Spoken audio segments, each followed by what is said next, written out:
aja sama anak pinter, anak pinter. Nah, nanti Asaka cuci tangan, dibuang bilang apa di Aryo? Semoga cepat sembuh ya. Assalamualaikum warahmatullahi wabarakatuh. Waalaikumsalam warahmatullahi wabarakatuh. Terima kasih sekali. Sebelumnya saya mengucapkan terima kasih sekali kepada Ibu Yayu selaku Kepala TK di Pembina Trenggalek yang saya hormati, dan untuk rekan-rekan guru TK di Pembina Trenggalek yang saya sayangi. Saya berterima kasih sekali telah diberi kesempatan pada hari ini untuk melakukan diseminasi budaya positif dalam rangka pemenuhan tugas dari calon guru penggerak angkatan 7 di Kabupaten Trenggalek. Sebelumnya marilah kita panjatkan puji syukur kehadirat Allah Subhanahu wa Ta'ala yang telah melimpahkan nikmat hidayahnya sehingga kita bisa berkumpul bersama di tempat ini dalam keadaan sehat walafiat. Amin. Tak lupa kita haturkan pada junjungan Nabi besar Muhammad SAW yang kita nantikan syafaatnya sampai di akhir yaumul kiamah. Ibu-ibu sekalian, supaya kegiatan ini berjalan lancar sampai selesai, marilah kita berdoa sejenak menurut keyakinan kita masing-masing. Berdoa disilakan.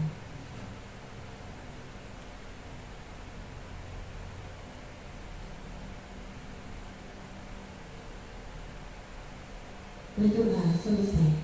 Terima kasih. Untuk menambah semangat, ini ada sebuah pantun dari saya. Nanti ibu bisa membalasnya ya. Siap. Membeli bayam di pasar basah. Cakep. Tak lupa timun untuk lalapan. Cakep. Ibu-ibu janganlah resah. Cakep. 1 jam ke depan bersama saya, 1 jam ke depan. Monggo ibu, siapa yang mau membalasnya? Saya coba ulangi, saya balas ya teman-teman. Sayur pari rasanya gede, jadi besar dimasak osengan. Utami janganlah khawatir, kami semua siap mendengarkan. Alhamdulillah ibu-ibu siap mendengarkan saya. Yang kedua, kita mengucapkan karakter TK Negeri Pembina dulu ya Bu ya, yang setiap hari kita tanamkan kepada peserta didik kita. Baiklah, monggo berdiri sejenak ibu-ibu. Karakter TK Negeri Pembina. 1. Cipta Tuhan Yang Maha Esa. 2. Jujur. 3. Disiplin. 4. Mandiri. 5. Tanggung jawab. 6. Kerjasama. 7. Kreatif. 8. Peduli. 9. Cinta tanah air. Tepuk tangan. Terima kasih sekali. Baiklah, sekarang kita akan mulai diseminasi budaya positif ini. Slide kedua, budaya positif. Budaya positif merupakan perwujudan dari nilai-nilai atau keyakinan universal yang diterapkan di sekolah. Budaya positif diawali dengan perubahan paradigma stimulus respon ke teori kontrol. Ibu-ibu, nilai-nilai universal. Nilai universal itu merupakan payung besar dari sikap dan perilaku kita atau fondasi sikap kita. Sedangkan nilai universal itu banyak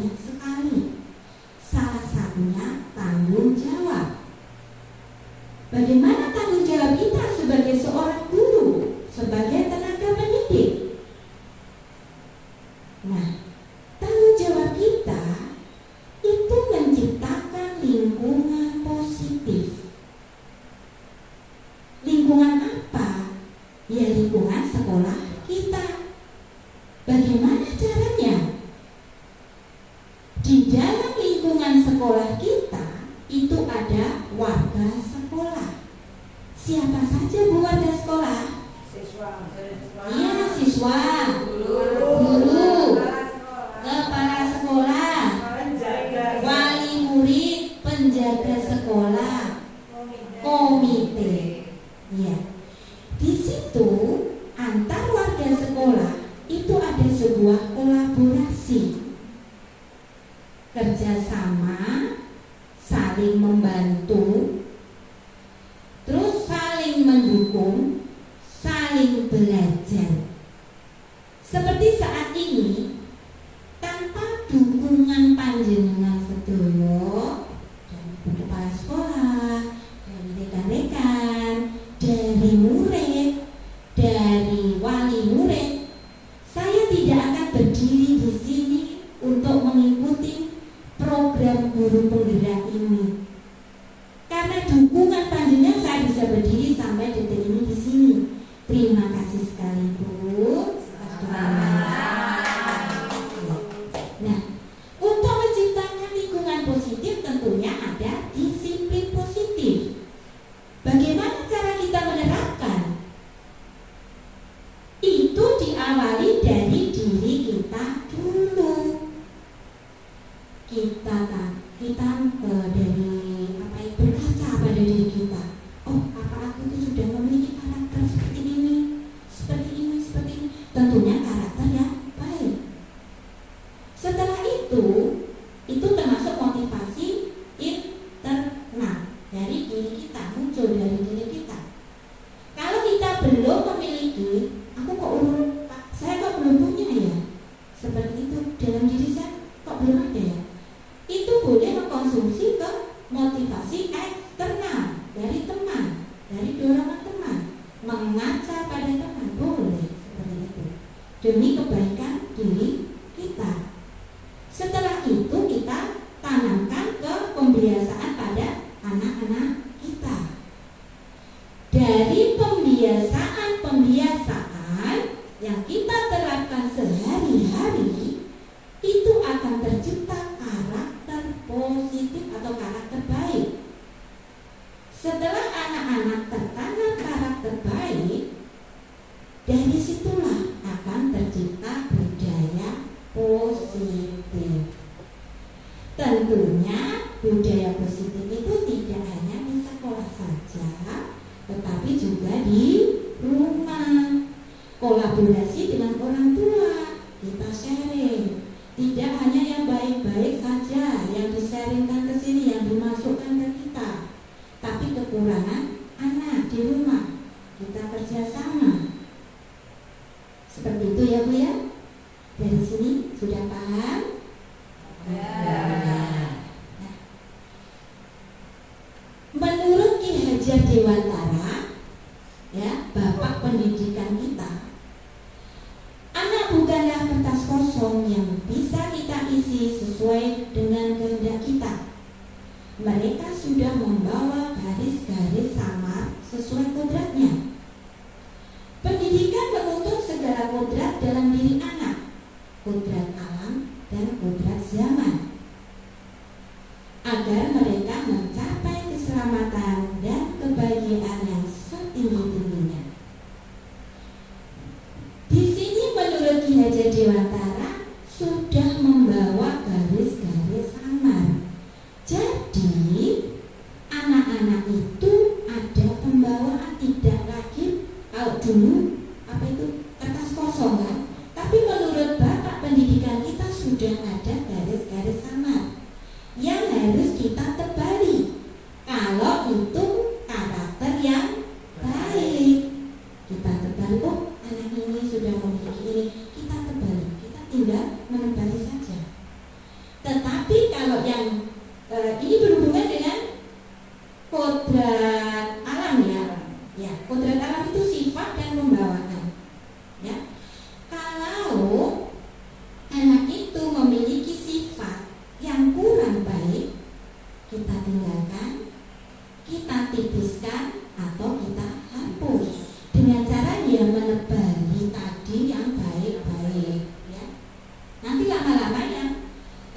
kurang baik akan hilang karena melalui pembiasaan baik.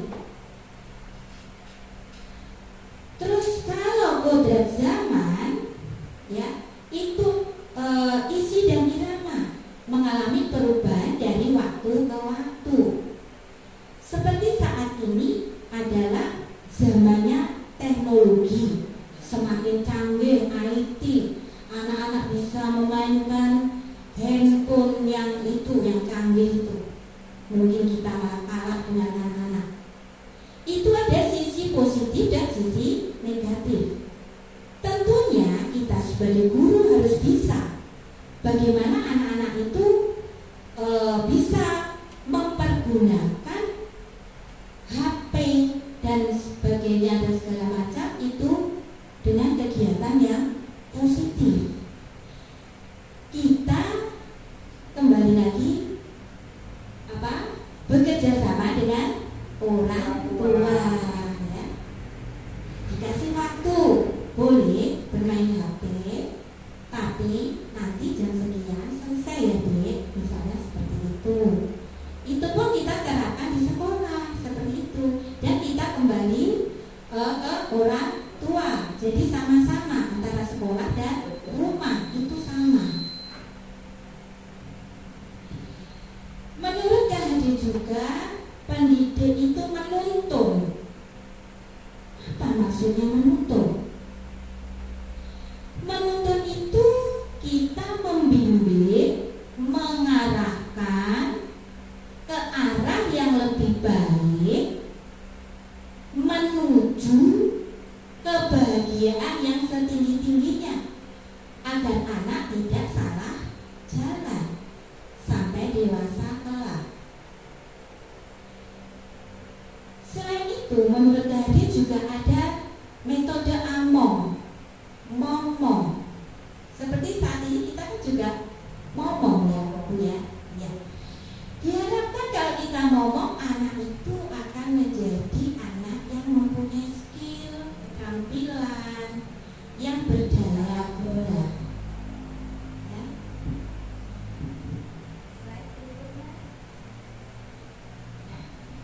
Untuk selanjutnya ada nilai guru penggerak. Ini tidak hanya guru penggerak, tapi untuk semua guru. Yaitu yang pertama, berpihak pada murid. Maksudnya, guru senantiasa memberikan pelayanan pada murid yang menyenangkan. Setiap hari kita memberikan pembelajaran yang menyenangkan agar anak rindu sekolah, pengen sekolah terus, tidak malas sekolah, pengen berjumpa gurunya, pengen berjumpa teman, pengen bermain, seperti itu. Terus kita mengikuti apa yang dimau anak. Kita berikan 3 kegiatan, misalnya anak bebas memilih yang disukai sesuai bakat dan minat anak. Kemudian yang kedua, mandiri. Di sini guru senantiasa memotivasi diri sendiri. Contoh kegiatannya apa ya? Mandiri, memotivasi diri sendiri agar potensi kita, kompetensi kita berkembang. Misalnya kita mengikuti webinar, diklat, itu tanpa ada suruhan, tidak disuruh, tapi muncul dalam diri kita, keinginan kita, karena kita ingin mengembangkan potensi kita. Kemudian kolaboratif, kerjasama, tadi sudah saya bahas di depan. Kerjasama kita sangat penting sekali. Saya percaya, saya yakin lembaga kita kerjasamanya luar biasa. Karena mengalami ya Bu ya, setiap Sabtu contohnya, setiap Sabtu guru kelompok A, kelompok B bersatu. Ini kelompok A, kelompok B membuat RPP selama 1 minggu.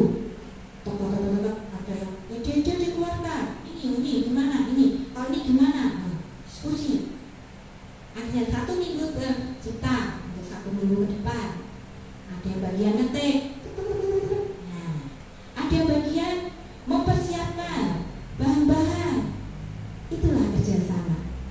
Ya. Selain itu kolaboratif dengan anak-anak, itu penting juga. Saling membantu dengan anak. Banyak sekali ibu contohnya. Nanti kalau saya bahas cukup waktunya lama. Ya. Kemudian inovatif. Guru senantiasa mempunyai ide-ide baru, tidak monoton, menjenuhkan. Jadinya anak malas untuk sekolah. Biar rindu sekolah ya ini. Kita punya ide-ide baru. Kreatif, kita harus kreatif ya. Kemudian reflektif. Reflektif di sini, guru senantiasa mereflektif atau dari pengalaman kita, misalnya dari pengalaman kita selama mengajar 1 hari, wah kenapa ya? Ini gimana ya tadi anak saya kok seperti ini? Berarti saya kurang berhasil dalam mengajar hari ini. Nah, di sini ada yang positif, ada yang negatif. Tujuannya apa kita mereflektif? Untuk apa Bu?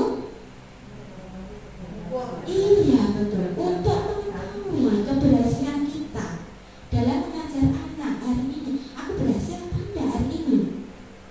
Kalau berhasil kita pertahankan dan kita tingkatkan. Kalau belum kita apa ya yang menyebabkan saya tidak berhasil? Boleh kita sharing sama teman. Saya tadi gini loh, kok begini ya? Apa metode saya kurang ini ya? Seperti itu kita sharing. Itu keberhasilan kita. Kemudian peran guru penggerak menjadi pemimpin pembelajaran. Kita sebagai tenaga pendidik adalah pemimpin pendidikan. Sebagai pemimpin tentulah kita sebagai contoh teladan, ya, untuk mencapai pembelajaran yang bagaimana? Pembelajaran yang menyenangkan. Kemudian yang kedua, mewujudkan komunitas praktisi. Seperti saat ini juga komunitas praktisi, Bu. Atau kita ke contoh lain, komunitas praktisi itu mengikuti kelompok kerja guru, itu juga komunitas praktisi, ya. Yang ketiga, mendorong kolaborasi. Lagi-lagi kolaborasi itu memang pentingnya luar biasa kerjasama itu. Berkolaborasi dengan rekan sejawat, ya, dengan kepala sekolah, wali murid, dan lain sebagainya. Menjadi coach bagi guru lain. Contohnya, misalnya Bu Sayem itu ditugaskan di diklat. Setelah pulang dari diklat, Bu Sayem meneteskan pada kita. Itu contohnya coach, menjadi coach. Terus mewujudkan kepemimpinan murid. Di sini guru senantiasa membentuk murid atau mendidik murid untuk menjadi seorang pemimpin. Contohnya sudah kita terapkan setiap hari. Anak-anak misalnya ada yang pikat siapa hari ini, dialah yang akan menjadi pemimpin. Memimpin barisan di depan, memimpin lagu Indonesia Raya, dan lain sebagainya. Di situ anak akan bangga sekali. Oh, aku jadi pemimpin. Tidak hanya satu anak saja yang jadi pemimpin, tapi secara bergiliran. Dia akan bangga menjadi seorang pemimpin.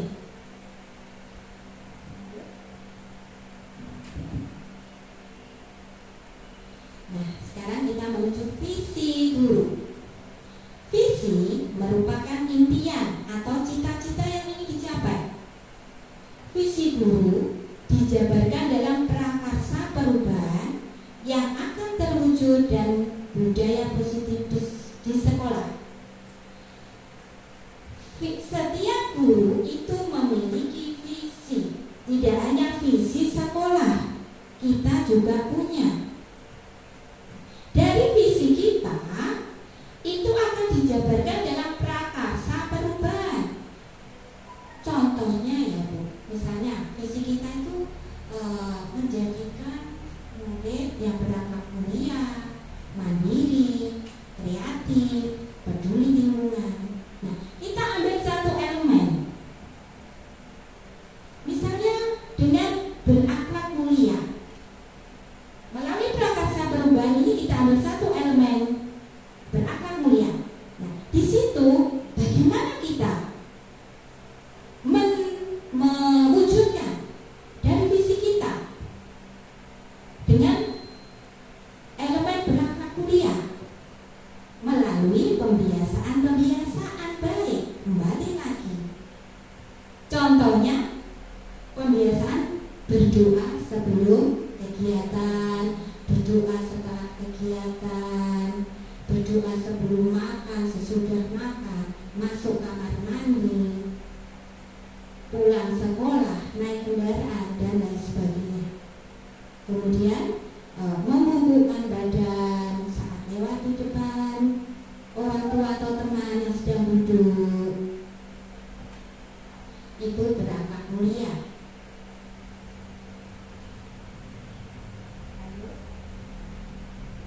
Nah, ini tadi sudah saya bahas di depan, kebijakan universal. Nilai universal itu payung untuk sikap dan perilaku kita. Kebijakan universal, nilai-nilai kebajikan adalah sifat-sifat positif manusia yang merupakan tujuan mulia yang ingin dicapai setiap individu. Beberapa institusi pendidikan telah memiliki nilai-nilai kebajikan yang diyakini dan disepakati bersama. Salah satunya adalah nilai yang ingin dicapai setiap anak Indonesia yang kita kenal dengan profil pelajar Pancasila. Nah, apa saja profil pelajar Pancasila itu? Yang pertama, beriman, bertakwa kepada Tuhan Yang Maha Esa, dan berakhlak mulia. Tentunya melalui pembiasaan baik seperti tadi. Nah, berdoa sebelum makan, berdoa sebelum kegiatan, kemudian mengucapkan salam, dan lain sebagainya. Kemudian berkebinekaan global, tidak membeda-bedakan antar suku. Kita juga sudah menerapkan kemarin waktu bulan Agustus itu kita mengadakan pawai, berbagai suku budaya kita perkenalkan pada anak kita. Ini loh Dek, rumah Papua, bajunya seperti ini, peralatannya seperti ini, namanya senjatanya apa. Jawa juga gitu, baju adatnya namanya apa. Itu sudah kita terapkan pada anak ya. Selain itu setiap hari kita juga sudah menyanyikan lagu-lagu daerah. Mungkin minggu pertama, kedua kita lagu daerah Jawa. Nanti minggu kalau belum hafal ditambah lagi minggu ketiga. Minggu keempat kita perkenalkan lagu daerah Papua. Itu juga bisa. Terus gotong royong, kerja sama. Setiap Jumat, hari Jumat, sekolah kita sudah mengadakan Jumat bersih.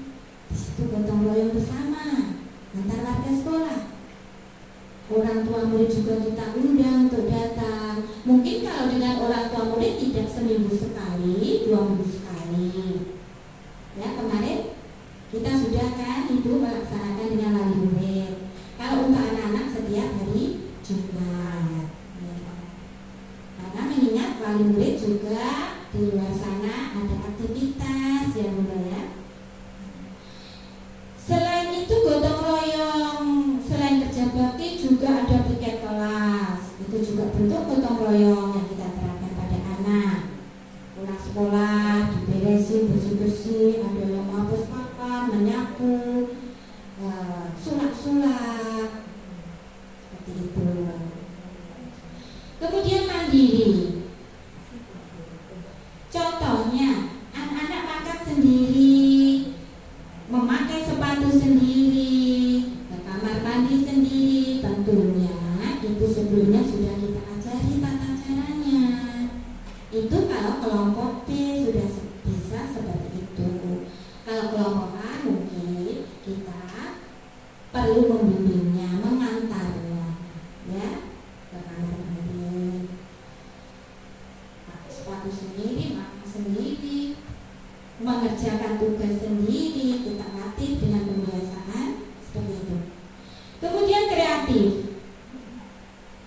Dengan kita memberi kebebasan kepada anak untuk memilih kegiatan yang disukai sesuai minat dan bakatnya, di sini akan muncul kreativitas dia. Anak itu dikatakan cerdas tidak hanya di apa itu Bu? Kognitif. Iya, di akademik, betul. Tidak hanya di akademik, tapi dia pandai seni, di akademik kurang, seninya luar biasa. Itu bisa dikatakan anak yang cerdas. Seperti di kelompok saya, dia mungkin anak itu kesulitan dalam menghafal huruf, tetapi dalam kreativitas luar biasa. Dia bisa membangun balok sedemikian rupa sehingga bagus tercipta. Terus dia menambah, misalnya gerobak. Cuma gerobak, kita kasih contoh gerobak cuma biasa, kolong sisi-sisinya lengket, kasih roda. Tetapi dia menambahkan, tambah lagi ada tempat duduknya, ada dorongannya. Nah, di situ nanti kita tanya, dia akan bercerita. Itulah kreatif, anak yang kreatif. Muncul imajinasinya. Terus bernalar kritis. Bernalar kritis di sini contohnya saat kita eksperimen. Eksperimen misalnya membuat perahu dari kertas. Kita sediakan air. Dia mencoba hasil buatannya, kita taruh di kampul kita, mengapung, ya, mengapung. Diamati terus, lama-lama dia tenggelam. Kenapa? Akhirnya dia berpikir, cerita. Oh ini gini Bu, ini tadi bisa begini tuh. Akhirnya tenggelam karena tasnya basah. Dan cerita macam-macam. Nah itu bernalar kritis. Nah ini tadi sudah saya sebutkan di depan, disiplin positif. Dalam budaya kita, disiplin dimaknai menjadi sesuatu yang dilakukan seseorang pada orang lain untuk mendapatkan kepatuhan. Tujuan dari disiplin positif adalah menanamkan motivasi intrinsik pada murid, yaitu untuk menjadi orang yang mereka inginkan dan menghargai diri sendiri dengan nilai-nilai yang mereka percaya. Motivasi intrinsik dari dalam diri kita, ya. Nah, teori motivasi menurut Dian Gosen dalam bukunya Restructuring School Discipline menyatakan ada 3 motivasi perilaku manusia. Yang pertama, untuk menghindari ketidaknyamanan atau hukuman. Yang kedua, untuk mendapatkan imbalan atau penghargaan dari orang lain. Yang ketiga, untuk menjadi orang yang mereka inginkan dan menghargai diri sendiri dengan nilai-nilai yang mereka percaya.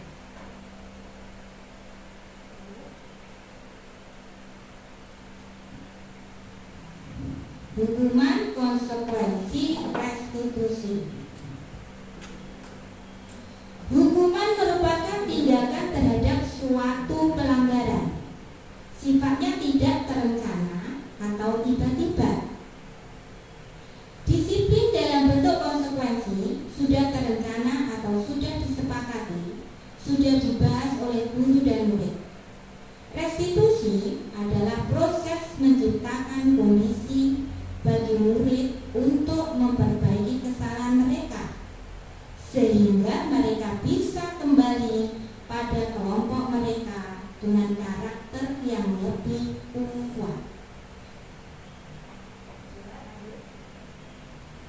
Nah, ini ada identitas gagal, ada identitas sukses. Hukuman itu termasuk dalam identitas gagal. Sedangkan konsekuensi dan restitusi itu masuk dalam disiplin, itu masuk identitas sukses. Hukuman sesuatu yang menyakitkan harus terjadi, sedangkan konsekuensi sesuatu harus terjadi. Restitusi itu merupakan pilihan. Kemudian, tidak nyaman untuk murid atau anak untuk jangka waktu panjang untuk hukuman. Sedangkan untuk konsekuensi, tidak nyaman untuk murid atau anak untuk jangka waktu pendek. Kalau restitusi menguatkan untuk murid atau anak dalam jangka waktu panjang. Hukuman, korban mendapatkan keadilan, konsekuensi korban bisa diabaikan, restitusi korban mendapatkan ganti. Hukuman, murid atau anak akan tersakiti. Konsekuensi, murid atau anak dibuat tidak nyaman. Sedangkan restitusi, murid atau anak mendapatkan penguatan. Hukuman, perilaku pasif atau agresif meningkat. Konsekuensi, penguatan hanya bertahan dalam jangka waktu pendek. Restitusi, masalah terpecahkan. Untuk hukuman, sistem tidak akan berjalan bila murid tidak takut. Kalau cuma itu aja nanti kalian dihukum seperti ini, dia akan melakukan, akan diulangi lagi. Kemudian untuk konsekuensi memerlukan monitoring dan supervisi terus-menerus dari guru. Untuk restitusi, murid belajar bertanggung jawab untuk perilakunya. Karena kalau restitusi itu nanti berhubungan dengan motivasi intrinsik, timbul dari dalam diri sendiri. Nanti kita akan bahas untuk slide berikutnya. Berlaku hanya pada sebuah institusi, tidak berlanjut pada kehidupan nyata. Itu untuk hukuman. Kemudian untuk konsekuensi, membantu penerapan mengikuti peraturan dalam masyarakat.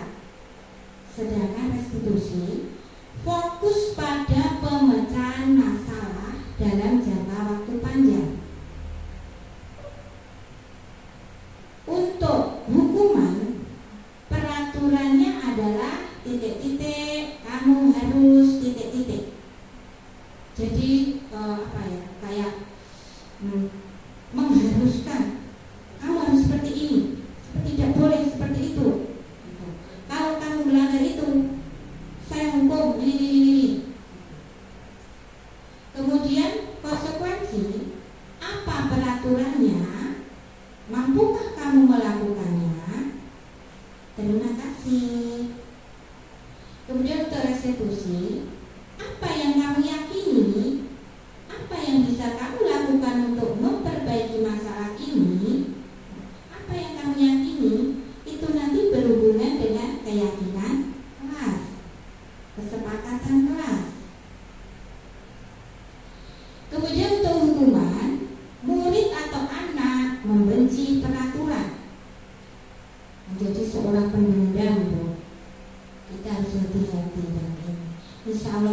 mereka kita tidak ada hukuman, ya. Adanya nasihat. Dan kita tidak segan-segan boten waleh-waleh menasihati anak. Tentunya dengan cara yang sabar, lembut, mungkin akan lebih mengenal. Ya. Kemudian untuk konsekuensi, murid atau anak menghormati peraturan. Sedangkan untuk restitusi, murid atau anak menghormati dirinya dan orang lain. Ini ada negatif, netral, positif. Ini bentuk kalimat. Untuk buku yang negatif, awas kalau dilakukan lagi ya, nanti awas kamu. Itu berupa ancaman. Ya, jangan sampai ya kita mengancam anak. Jangan kita keluarkan kata-kata yang baik saja. Ya. Mungkin iya kita kadang-kadang lalai ya Bu ya. Saya juga begitu Bu. Setelah mempelajari modul ini, ternyata saya itu juga banyak kekurangan dalam menerapkan budaya positif. Kita belajar bareng dengan ini budaya positif. Kemudian untuk yang netral, lakukan apa yang saya katakan.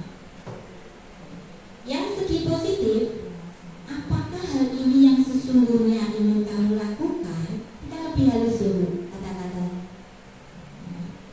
Apapun polanya anak, jangan sampai kita mengeluarkan kata-kata yang kurang baik. Karena kita di sekolah ini ibu untuk anak-anak kita. Ucapan itu adalah doa. Kalau anak-anak berteriak gitu. Ya cobalah kita dalam hati berdoa, ya Allah, semoga teriakan anak ini adalah teriakan seorang pemimpin besar. Seperti itu ya. Tapi tentunya kita juga mengharapkan kalau ternyata nanti ini tenggorokannya ini sakit, seperti itu. Ya. Kemudian negatif, model paksaan. Untuk netral, stimulus respon, dan positif teori kontrol. Mendorong menyalahkan diri. Yang netral, mendorong kepatuhan. Yang positif, mendorong disiplin positif. Konsep diri buruk, merasa dirinya itu buruk, jelek, karena sudah dihukum, sudah dikatain yang kurang baik. Kemudian untuk netral, konsep diri baik, dan positif konsep diri kuat. Kuat karena dia sudah lahir dari dirinya sendiri. Yang negatif, murid atau anak belajar menyembunyikan kesalahan. Kalau menyembunyikan kesalahan berarti berbohong, suka berbohong. Kemudian netral, murid atau anak belajar taat peraturan. Positif, murid atau anak belajar memecahkan masalah. Nah ini belajar memecahkan masalah. Ada contohnya, ada anak dalam bermain ada suatu masalah, terus dia berusaha memecahkan sendiri tanpa guru. Ada penengah, itu sering saya lihat Bu di peserta didik kita. Dua-dua ini si A si B berselisih. Nah ada penengahnya. Kalau ini sudah si penengah ini tidak mampu mengatasi, akhirnya lapor ke guru. Kita sebagai seorang guru tidak boleh menyalahkan A dan B yang bermasalah. Kita lihat dulu duduk permasalahannya. Belum tentu ini yang bertindak yang dilihat kita lihat dengan mata itu, gitu. Belum tentu dia ya memulai. Dia begitu karena ada sesuatu. Karena kita harus bisa mencermati, menelaah permasalahan mereka. mereka kita perlakukan dengan adil. Kita tidak memihak. Mencoba mengontrol anak dengan penguatan negatif. Yang netral mencoba mengontrol anak dengan penguatan positif. Positif, anak paham bahwa dirinya sendiri yang pegang kendali kontrol. Di sini Bu, pegang kendali kontrol. Misalnya kita punya ini, punya sesuatu yang sangat kita simpan, orang lain tidak boleh tahu, kita genggam. Tetapi teman kita ingin tahu apa sesuatu yang kita simpan ini. Dengan berbagai cara teman kita itu merayu kita, mungkin dengan rayuan, mungkin dengan nanti tak kasih ini, coba aku kasih tahu apa itu, yang kamu simpan, atau berusaha membuka genggaman kita. Tetapi untuk mengetahui teman kita boleh mengetahui dan tidak, itu tergantung kita. Berarti yang mengontrol itu kita apa teman kita, Bu? Yang mengontrol tetap diri kita dengan berbagai pertimbangan. Kita boleh memperlihatkan atau tidak, tergantung kita, kontrol kita. Yang memegang kontrol itu tetap diri kita. Kemudian yang negatif, dampak pada murid marah, merasa bersalah, rendah diri, mengasingkan diri. Kemudian yang netral, kehilangan hak, waktu jeda, seorang diri atau tempo, penahanan. Kemudian untuk positif, murid atau anak tidak kehilangan waktu, namun bersemangat untuk memperbaiki diri. Untuk yang negatif, tiba-tiba tidak diharapkan atau sangat melukai. Untuk netral, sudah diketahui dan masuk akal. Untuk positif, berupa undangan untuk mengadakan restitusi. Yang negatif lagi dibuat oleh guru, yang netral dibuat oleh guru dan murid atau anak, sedangkan yang positif dibuat oleh murid atau anak. Nah, ini kita isi ya Bu ya, hukuman atau konsekuensi dari pernyataan ini. Ini tindakan guru. Mencatat 100 kali di dalam buku kalimat, saya tidak akan terlambat lagi karena terlambat ke sekolah. Itu termasuk hukuman apa konsekuensi, Bu? Hukuman. Iya, hukuman. Kemudian lari mengelilingi lapangan basket 2 kali karena terlambat dari sekolah. Hukuman. Membersihkan coretan yang dibuatnya di meja tulis. Konsekuensi. Ya betul. Murid diminta untuk push up 15 kali karena tidak menggunakan masker ke sekolah. Hukuman. Menggantikan kertas tugas teman yang telah dicoret-coret. Konsekuensi. Berjemur di lapangan basket pukul 12 siang karena mengobrol dengan teman. Hukuman. Murid diminta bertelanjang kaki sepanjang hari karena tidak menggunakan sepatu warna hitam sesuai peraturan sekolah. Berdiri di depan kelas sambil mengangkat kaki satu karena tidak bisa menjawab pertanyaan. Hukuman. Tepuk tangan.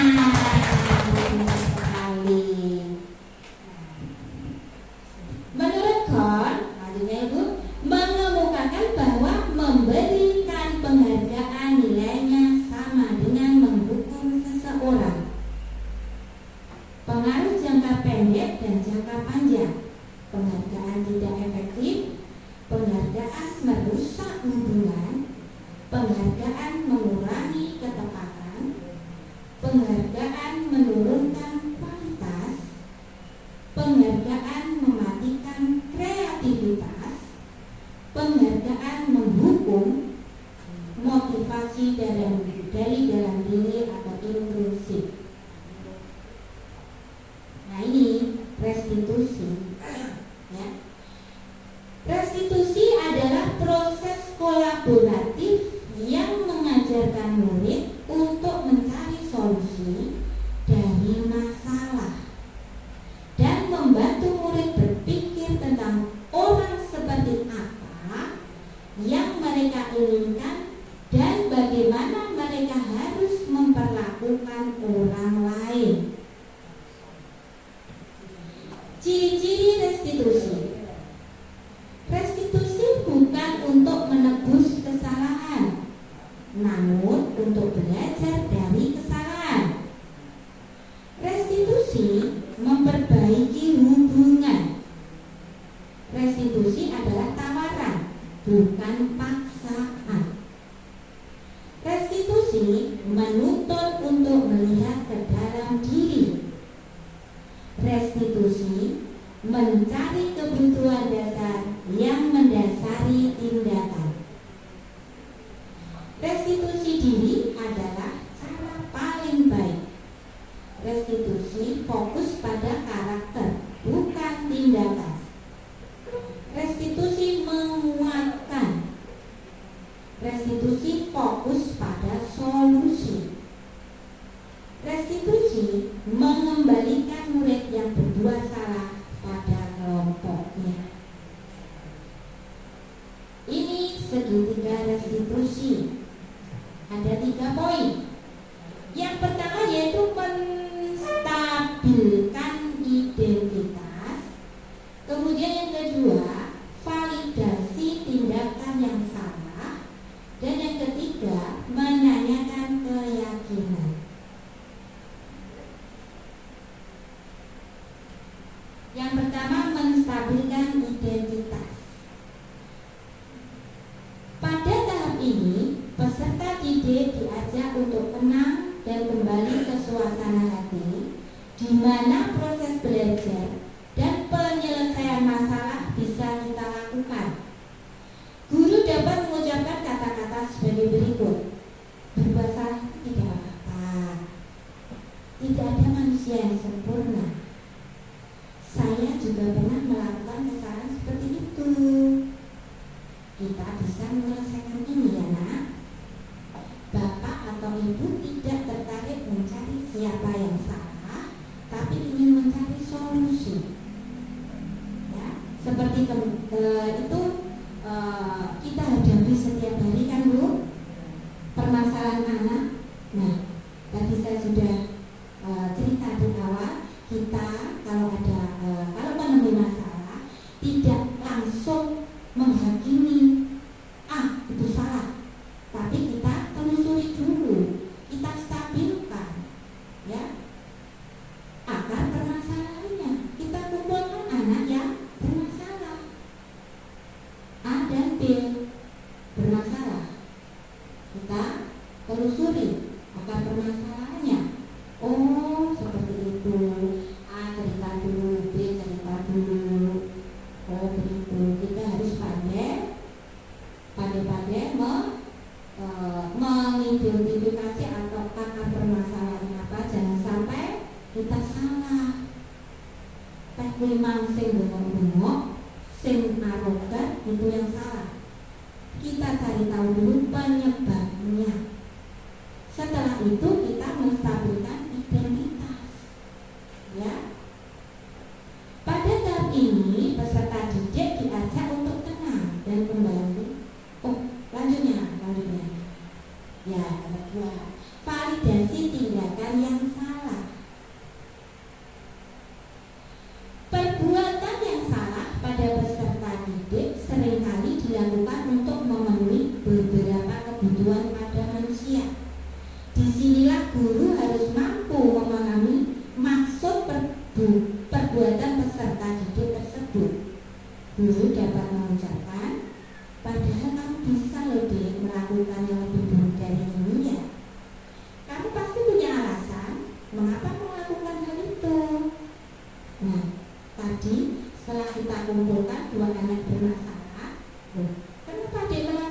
itu, misalnya dia mau melempar batu apa dan lain sebagainya, terus dia akhirnya mengeluarkan isi hatinya, karena dia tadi malah ngelati saya bu, ngeceh-ngeceh saya.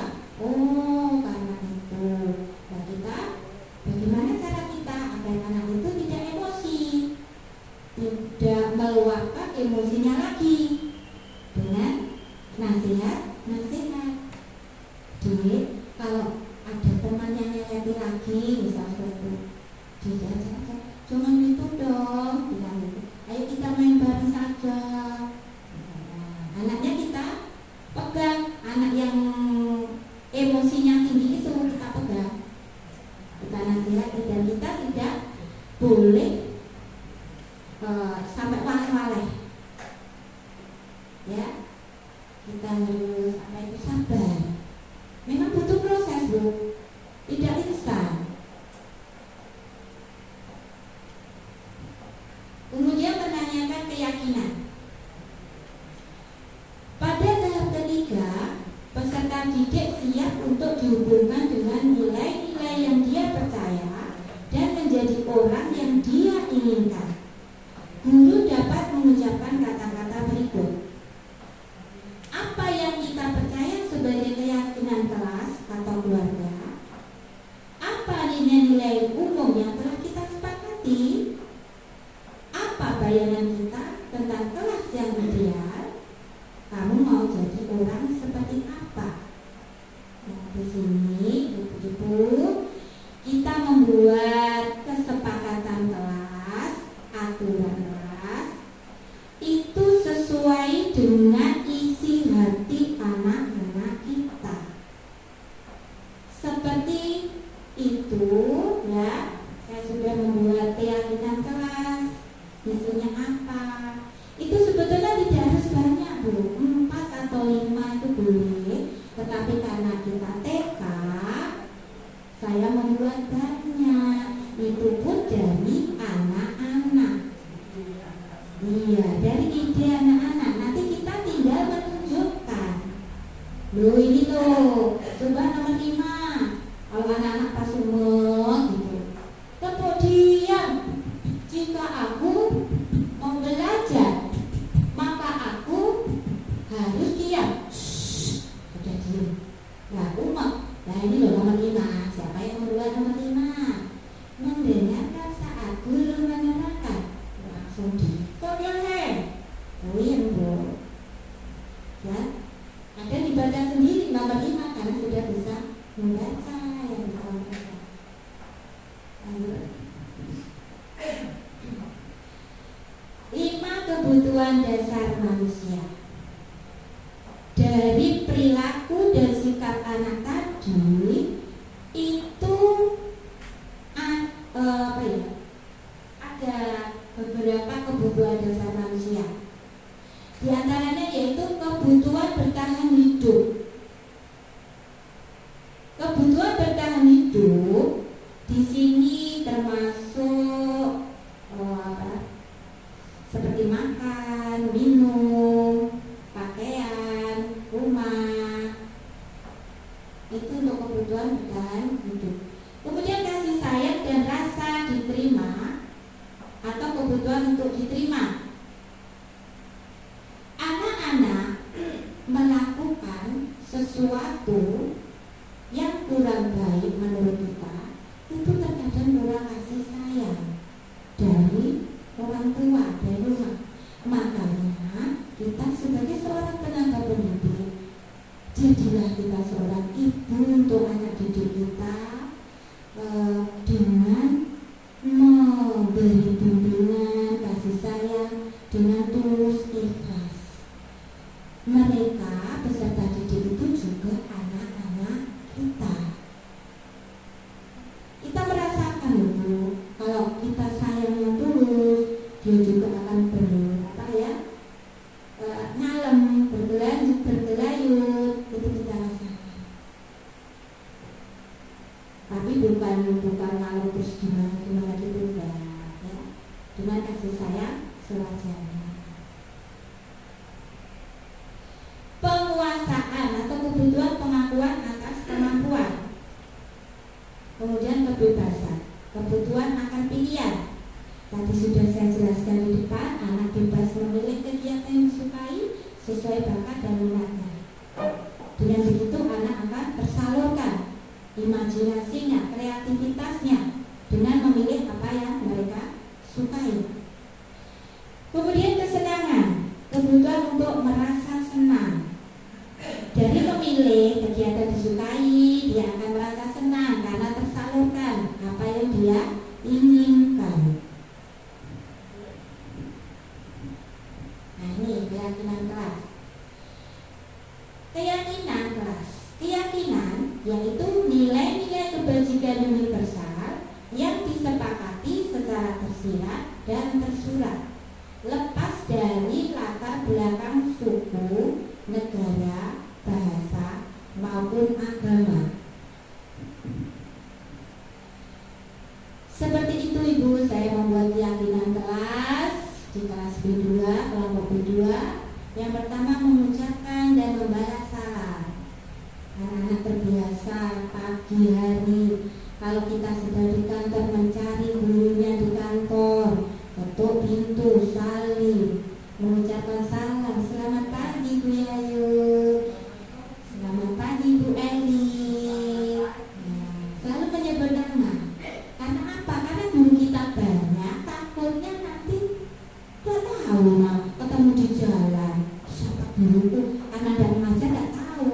Makanya kita biasakan kalau mengucapkan selamat pagi dengan mengucapkan nama guru, ya. Mengucapkan dan membalas salam. Itu juga waktu di dalam kelas kita salam lagi. Kemudian berdoa dengan khusyuk.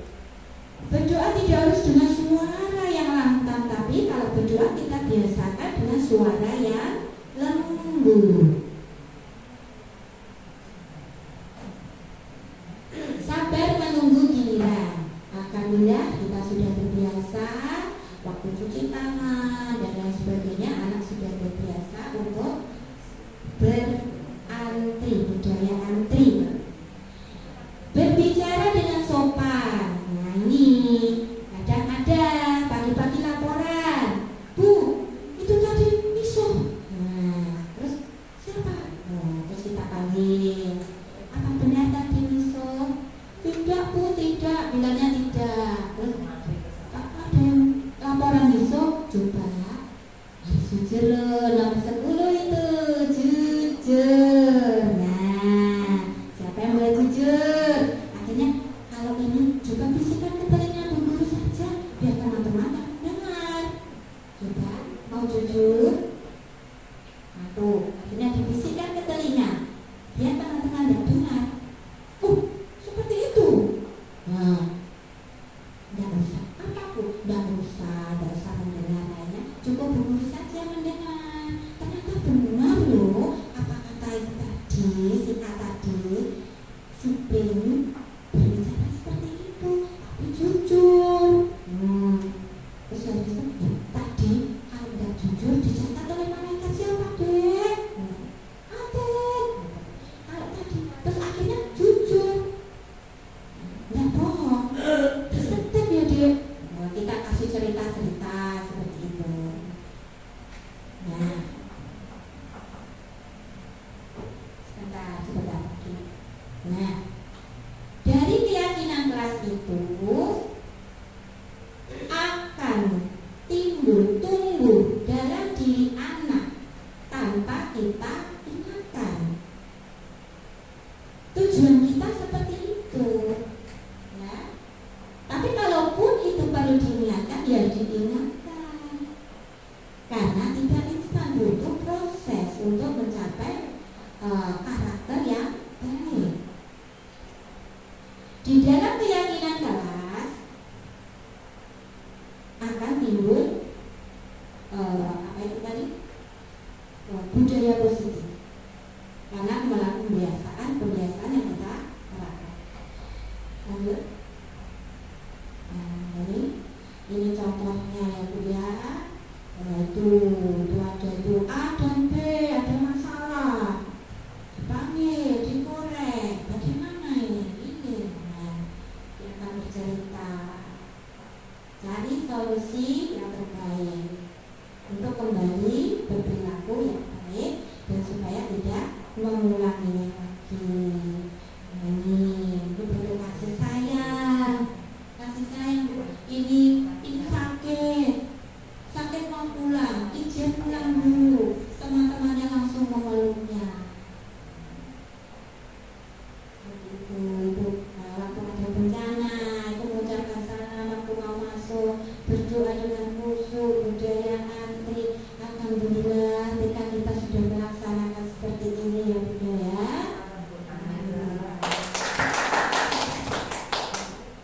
Nah, 5 posisi kontrol, ada penghukum, pembuat merasa bersalah, teman, pemantau, manajer. Di sini diharapkan dari 5 posisi kontrol itu kita sebagai tenaga pendidik itu ada di posisi paling bawah. Apa itu? Manajer. Kita diharapkan jadi manajer.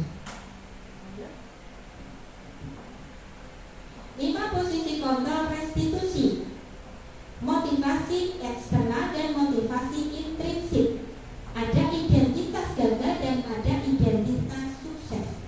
Yang termasuk identitas gagal itu perilaku kontrol negatif, yaitu sebagai penghukum dan pembuat merasa bersalah. Itu identitas gagal. Jadi kalau kita suka memberi hukuman, berarti kita tuh gagal sebagai tenaga pendidik, sebagai guru. Juga pembuat merasa bersalah. Kemudian untuk identitas sukses itu adalah kita sebagai teman sama siswa, kita temannya. Kemudian kita sebagai pemantau dan sebagai manajer. Di sana di penghukum, guru berbuat. Di sana perbuatan guru itu menghardik, menunjuk, menyakiti, menyindir. Kalau pembuat merasa bersalah itu berceramah, menunjukkan kekecewaan mendalam. Kalau sebagai teman itu membuatkan alasan-alasan untuk murid-muridnya. Kalau sebagai pemantau menghitung dan mengukur. Untuk manajer mengajukan pertanyaan-pertanyaan. Dalam berkata, kalau kamu tidak melakukannya, saya akan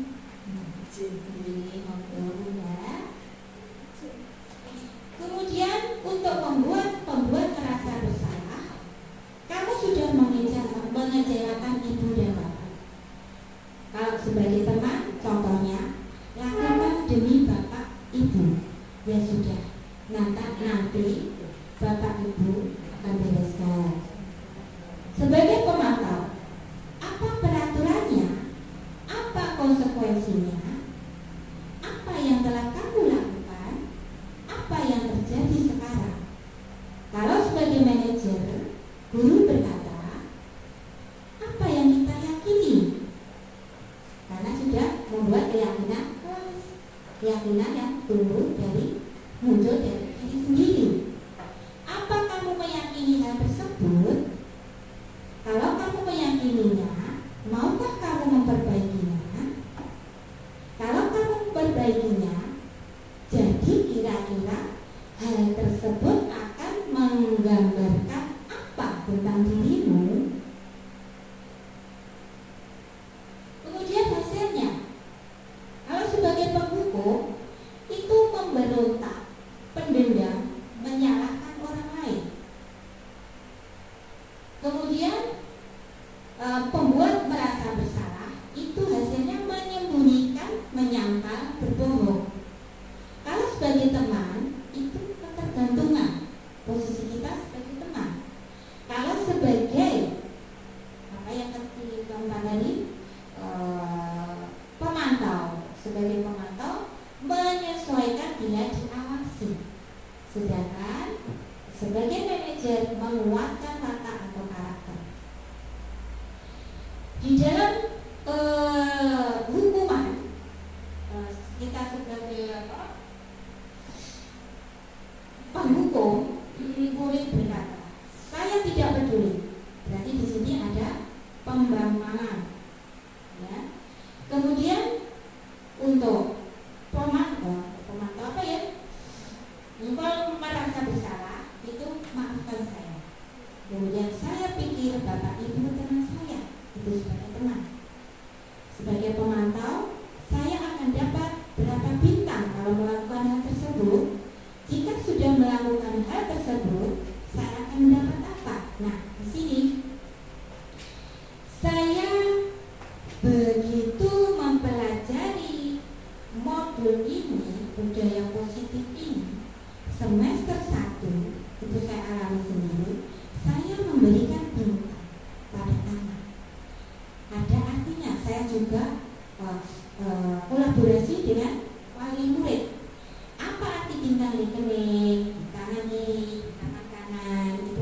pelajaran ini seperti ini.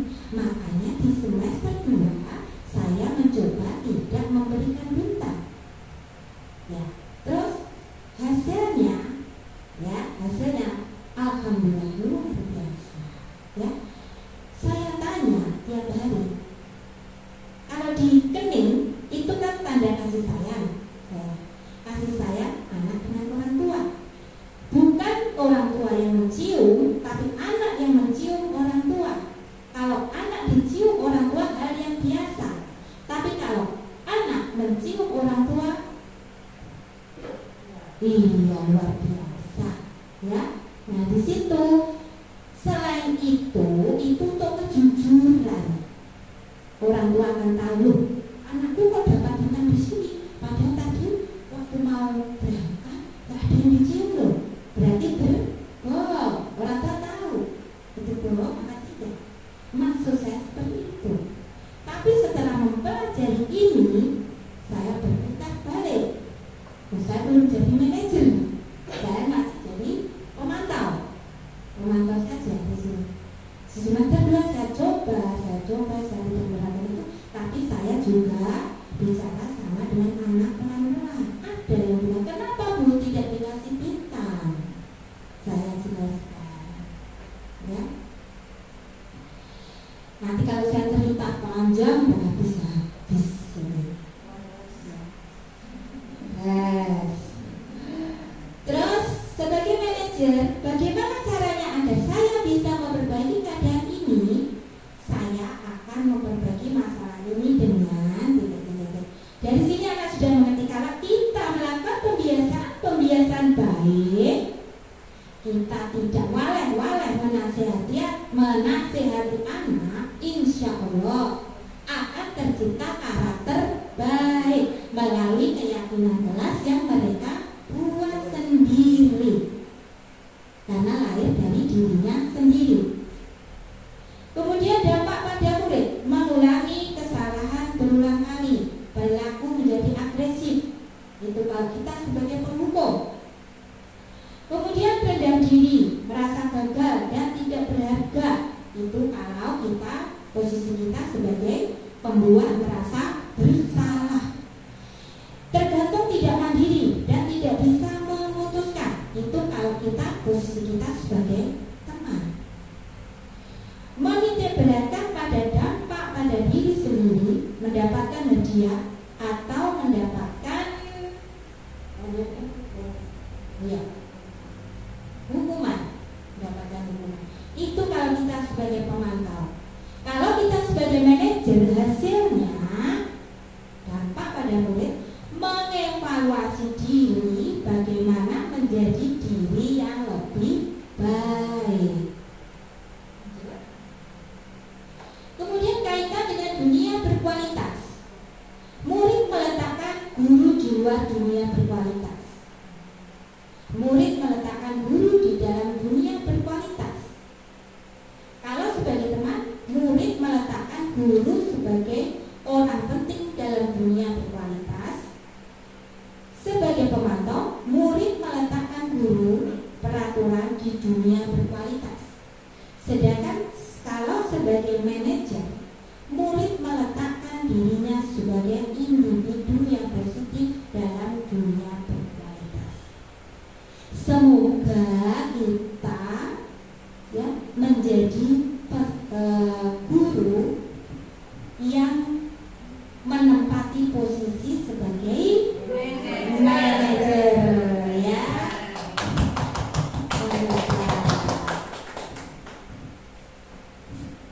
Oh, sudah habis, terima kasih.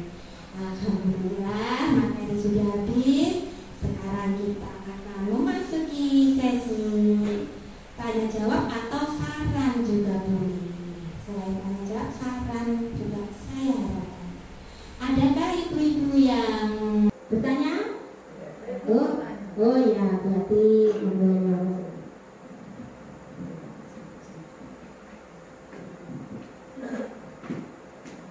Assalamualaikum, nama saya Bu Adik. Saya akan bertanya, Bu, apakah kesepakatan kelas dapat dibuat dalam setiap kegiatan?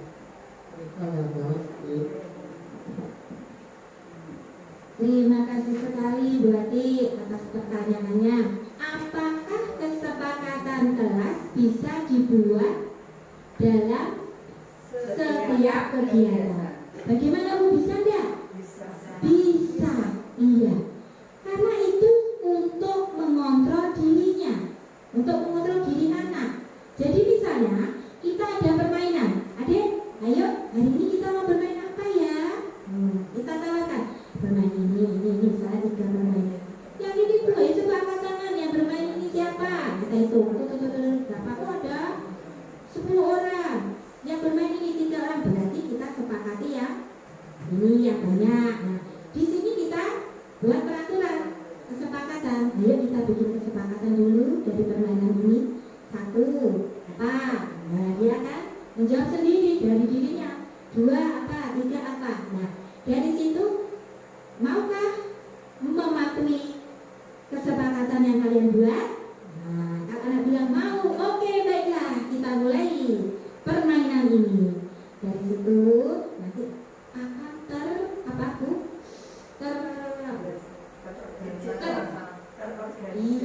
terorganisasi permainan itu. Ya, kamu tahu berarti? Ya, terima kasih Bu. Sama-sama. Ada yang lain? Mau menambahkan saja. Alhamdulillah, ini dari Ibu Kepala Sekolah mau menambahkan. Iya. Terima kasih Bu atas waktunya.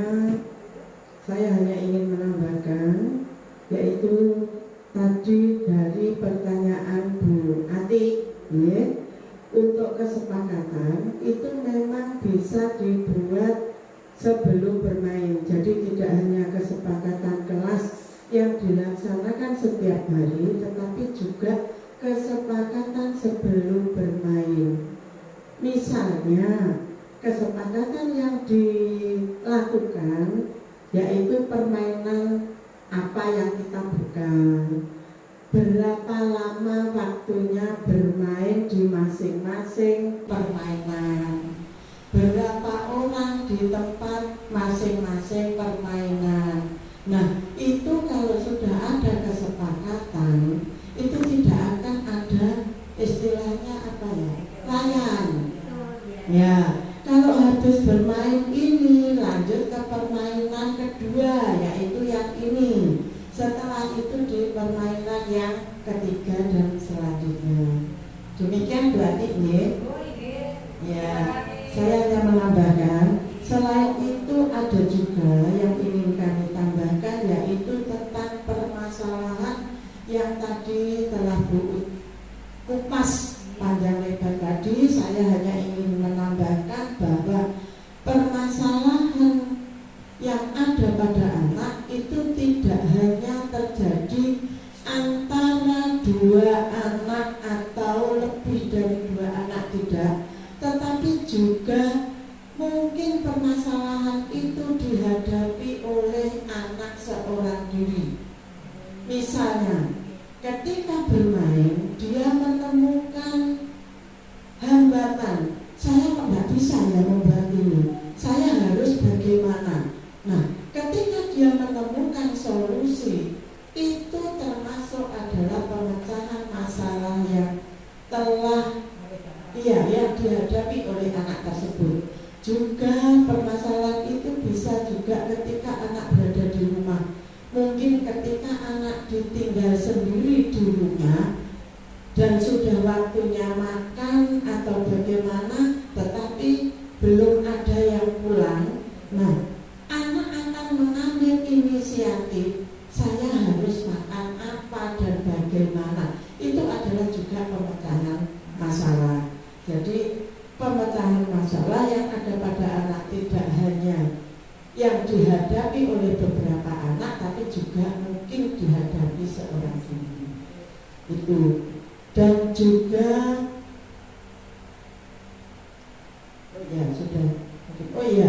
untuk bermain, memang kita memberikan kebebasan bermain kepada anak sesuai dengan minat yang diminatinya pada waktu itu. Tetapi jangan lupa kita sebagai guru, kita juga harus memberikan motivasi kepada anak bahwa permainan hari ini tidak hanya satu, ada beberapa kegiatan bermain yang ada. Jadi kita harus memberikan motivasi dan dorongan kepada anak untuk mencoba permainan lain meskipun mereka kurang minat. Nah, siapa tahu yang awalnya mereka kurang minat, justru dia akan menjadi asik sekali di situ dengan adanya motivasi dari guru. Mungkin itu Bu Ut yang saya tambahkan. Terima kasih, sukses untuk Bu Ut. Matur sangat, terima kasih sekali Bu Yayu atas masukan dan nasihatnya. Bagaimana Ibu-ibu, ada lagi? Pas, alhamdulillah. Iya, terima kasih sekali, sungguh luar biasa. Ya, Ibu-ibu, dengan berakhirnya sesi tanya jawab ini, berakhir pula diseminasi tentang budaya positif yang kami paparkan, dan saya mengucapkan banyak terima kasih kepada ibu-ibu sekalian, ibu kepala sekolah yang telah duduk manis mendengarkan saya untuk pemaparan budaya positif ini.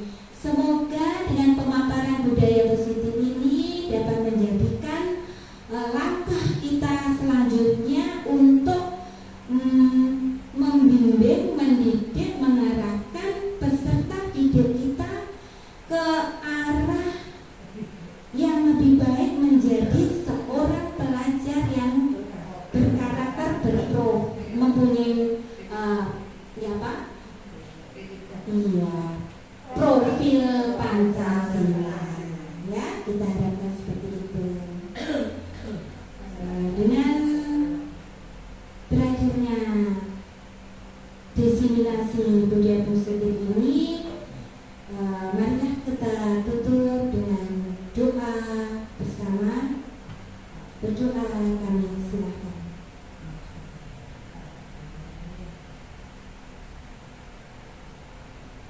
Berdoa selesai. Wassalamualaikum warahmatullahi wabarakatuh. Waalaikumsalam warahmatullahi wabarakatuh. Semangat. Assalamualaikum warahmatullahi wabarakatuh. Selamat pagi untuk semuanya. Dengan mengucap syukur alhamdulillah bahwa salah satu guru yang ada di lembaga kami, yaitu lembaga TK Negeri Pembina Trenggalek, ada yang masuk sebagai calon guru penggerak. Dan alhamdulillah bahwa guru kami yang bernama Ibu Fatonah Sri Utami adalah salah satu guru yang ada di lembaga kami yang mempunyai kreativitas yang sangat baik, juga inovasi yang sangat baik. Dengan mengadakan diseminasi budaya positif yang telah dilaksanakan di lembaga kami, alhamdulillah kita bisa menerapkan budaya positif lewat pembiasaan, di mana pembiasaan itu dilaksanakan setiap hari dan dilakukan oleh semua warga yang ada di sekolah kami. Dan kami berharap kepada Bapak Ibu pembimbing, pendamping, kami mohon bimbingannya kepada guru kami, Ibu Fatonah. Semoga ke depan Ibu Fatonah akan lebih baik dari yang sekarang. Dan budaya positif yang diterapkan di lembaga kami akan menjadikan budaya yang baik dalam membentuk karakter anak-anak, di mana karakter itu akan dibawa sampai anak dewasa nanti. Cukup sekian dari kami. Wassalamualaikum warahmatullahi wabarakatuh. Assalamualaikum warahmatullahi wabarakatuh. Perkenalkan, saya Ibu Siti Nuraili, rekan sejawat dari Ibu Fatonah Sri Utami di TK Negeri Pembina Trenggalek. Menurut saya, budaya positif yang sudah beliau diseminasikan kemarin adalah merupakan satu ilmu yang sangat-sangat berguna bagi kami sebagai pendidik anak usia dini. Bekal kami untuk mendidik anak-anak usia dini memang harus selalu up to date, karena mendidik anak-anak zaman sekarang tentu saja tidak sama dengan anak-anak pada zaman lampau. Dan anak-anak usia dini adalah masa-masa golden age di mana kita bisa memasukkan ilmu-ilmu yang positif itu agar menjadi bekal mereka kelak di masa depan. Dan budaya positif ini bisa menjadi bekal mereka untuk mereka bersosialisasi di kehidupan yang akan datang, baik bersama teman, bersama orang yang lebih tua, dan pada masyarakat pada umumnya. Terima kasih, demikian. Wassalamualaikum warahmatullahi wabarakatuh.